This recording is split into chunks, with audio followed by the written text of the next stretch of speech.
If they beat Burnley on Wednesday, they'll go top of the table with just 5 matches remaining. Frank Leboeuf is joining us now, but I do want to start with you, Craig, as we take a look at the standings, because obviously this is where we can see what it means.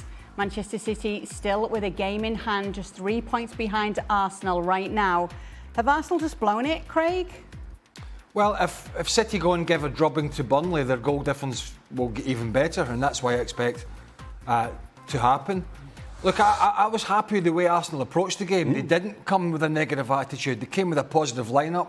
They didn't try and sit in like they did in the Carabao Cup final and got what they deserved. They came to play, and it was an ebb and flowing game. You can question the substitutions, taking Eze off. You can maybe question the fact Havertz got his goal, but in the biggest game of the season, your big summer signing is on the bench, Gyökeres. Yeah. You know, there's questions like this. And I thought City were excellent. You know, came out the blocks really fast, and then Arsenal got back in it. Mistakes from Donnarumma, big saves from both keepers, a lot of control from Arsenal, to be honest with you, and a great head-to-head old school from Gabriel and Erling Haaland, and Erling Haaland got the better of it. So it's not going to be a very happy camp travelling back to London, put it that way, because City are now the favourites. This pendulum has swung an amazing amount. There wasn't a title race 2 months ago. Right. There just wasn't. There was nothing there. It was like, we're all playing for... And then all of a sudden, City got ahead of steam, and Arsenal started to play negatively, started to play poorly, started to almost limp over the line when the finishing line wasn't even in sight. And here we are now with City literally having it in their hands. So, yeah, they came to play today, Arsenal, but City were, I think, just the better side. Yep, it's in City's hands right now, Frank. Yes, I think so, and also the mindset is with them, and where they feel that they have the mojo and they can get into it. And I'm thinking about the Gunners, the Gunners and the players in the dressing room right now. That must be awful. As Craig mentioned, like 2 months ago, even less than that, there wasn't even a title race, so it was given. Everybody was according to say, well, it's going to be easy, they're going to win it, so it's why maybe they let it go. But City didn't give up, and Arsenal didn't play well, didn't do what they had to do, and it's maybe already too late. And that's sad for the Gunners, but in a way, they deserve that. They didn't do what they had to do to make sure that they would get it and easily get it. But City, well done to the guys, well done to Pep Guardiola.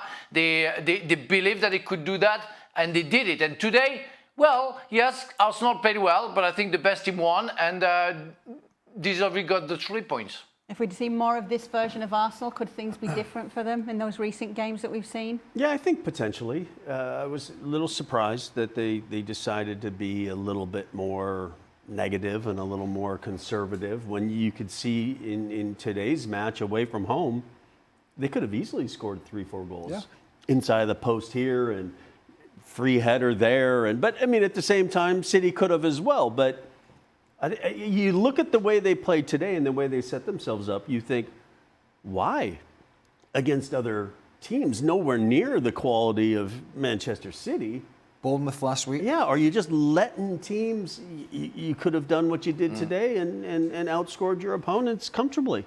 This argument that Arsenal couldn't go toe-to-toe with City was, even in their current form, I just wasn't buying it. They arguably created some of the better chances today. When you look at Kai Havertz, you know, great closing down for the goal, but the chances that he missed, that's the difference between winning a title and losing the title. If that's Erling Haaland on the end of those two chances, they're probably in the back of the net. And I question, if you're a big player at a club and you're in the biggest game of the season, the most pressurised game of the season, and you're not playing, and I'm thinking about Victor Gyökeres, who's not been brilliant, but he was the big signing. He was the man that was going to get them over the line. And in the biggest of moments, he's on the bench. What does that tell you?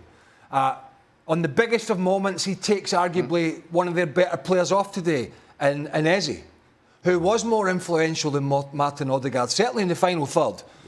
You know, Odegaard's tidy. He'll do these little passes, and there's a couple of decent crosses, but in the final third, with an opportunity and we saw the strike that came off the post. You give me Eze in that position over Odegaard all day. And Arsenal needed to win the game at that point, okay? And so there are going to be questions of the manager. This was an attacking lineup, and I was okay with that. 4 front guys, Rice and Zubimendi, holding the middle of the park. But they came with an attacking mindset, and I had no argument with that. It made the game pretty exciting. What I do have an argument with is when you sign big players for big moments, when you're leaving them on the bench or taking them off, that's a telling story. That's bad decision making. And I think some of that decision making recently from Mikel Arteta potentially is going to cost them the title.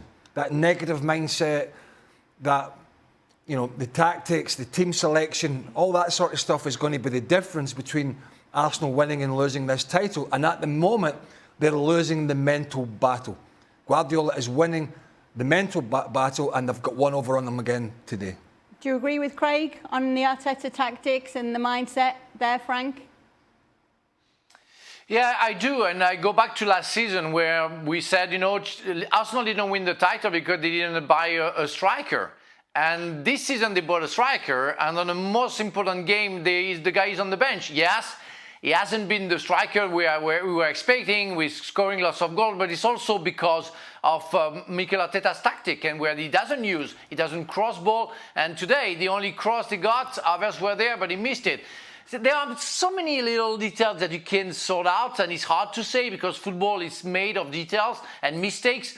But it's, for me, too much little mistakes which made Arteta, which will make Arteta maybe the guy who's been guilty for Arsenal not getting the title for me. Can City be trusted, though, now to take it and run with what we've seen from them and where their points have been? Well, I'd certainly trust City a little bit more at the moment than Arsenal. Have they turned a corner now because of this, do you think? Do you think this will just change the whole mindset? Oh, absolutely. You could sense a little while ago City were just living on the fact that Arsenal may start to struggle or implode, but it was very much in hope.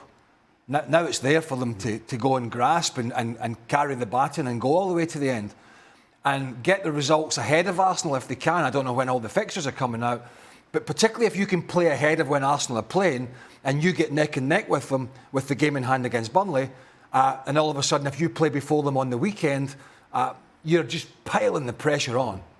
You're now going 3 points. I'm getting ahead of myself. I expect them to beat Burnley, Kasey. Of course.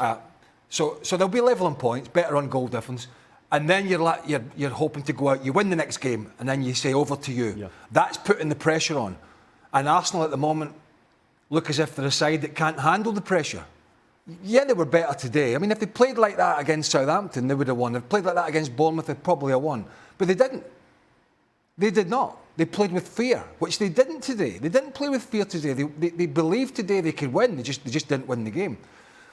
But previous matches in the last, I'm going to say 4 to 6 weeks, they've played with a fear in their football, and that's why they've ended up in the position they're in. And it's going to make for a really tense and exciting final few weeks of the season. It's just great for Man City and then great for the neutral, but let me tell you, it's not great for Arsenal because you go into that training ground on a Monday morning or whenever it is, it's going to be hard to pick those players up. It really is. How's he going to do it? Light a fire. Yeah, well, again, let's not get back to that.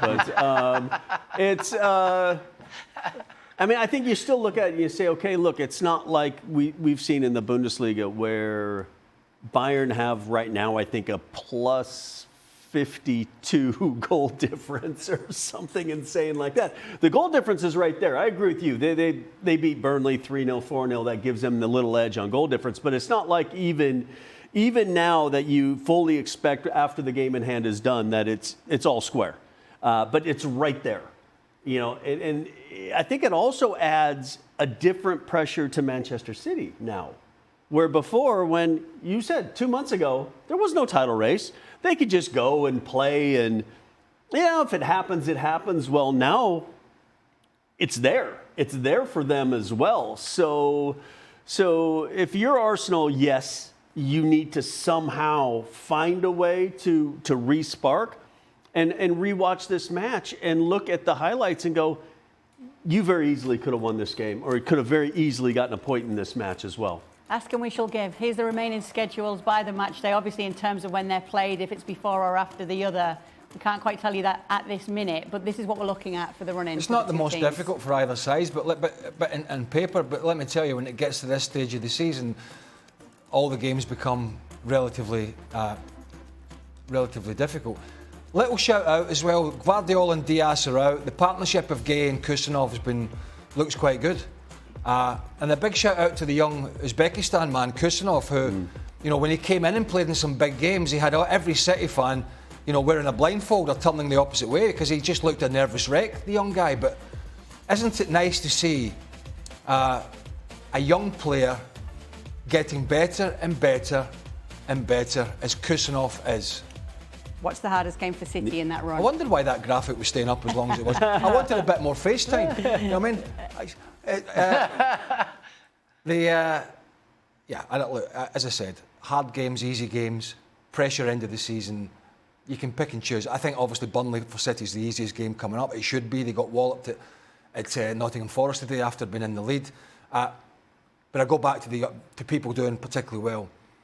You know, it's been a tough road for Kusanov, but he's learning, he's getting better, his positional sense getting better, he's starting to get an understanding with Mark Gay, and he's got one of the greatest attributes you can have for a defender, and you know Frank would know better than me, is to be able to read the game and read the play and get yourself in a very good starting position. But Kusanov hasn't got the experience of a Frank Leboeuf winning a World Cup and playing at the highest level. He hasn't got that yet. So what he's got the greatest other attribute when he's learning this skill set, pace. So when he is in a bad position or not a particularly good starting position, he's got a kind of Kyle Walker pace. I hasten to add, I haven't seen a faster, and Núñez is quick as well, I haven't seen a faster centre-half in the league in England this year than Kusanov. And I think while he learns this position, and he is still learning, while he learns about where his starting position is, where his position of his other centre-half and his full-back, until he gets that right, he's got this fantastic attribute of pace to get him out of it. And he's been, Kasey, I think he's been, in the last couple of months, I think he's been brilliant. OK, we've got to wrap this up, so we're going to get some predictions. Am I talking too much? No, it's great. We want all of this. It's a job, you know. We've got a packed show. It absolutely is, and you do it very well. Frank. Well, listen, I don't patronise me. Who's going to win it? I have to go for City because of how it goes and how positive the City dressing room will be comparing to Arsenal, where they're going to start wondering what they have done wrong and if they can get their mojo back. And I don't think it's possible. And it's so sad because it's going to become like a curse to Arsenal and the fans and blah blah blah because of last season, the season before, and you had everything in your hands and you lost it. And then City, they know Pep Guardiola. He knows how to do it and how to finish the Premier League and how to score maybe the last second. And they did it many times. The first time that they won the Premier League, some years ago, but when they had that fantastic era. So I have to put City. They are in a positive way and positive mood, so I don't see how they can miss it. OK. City. City? Yep. City? Yep. All right. Everybody's saying City here. And make sure to stay with us on ESPN Plus.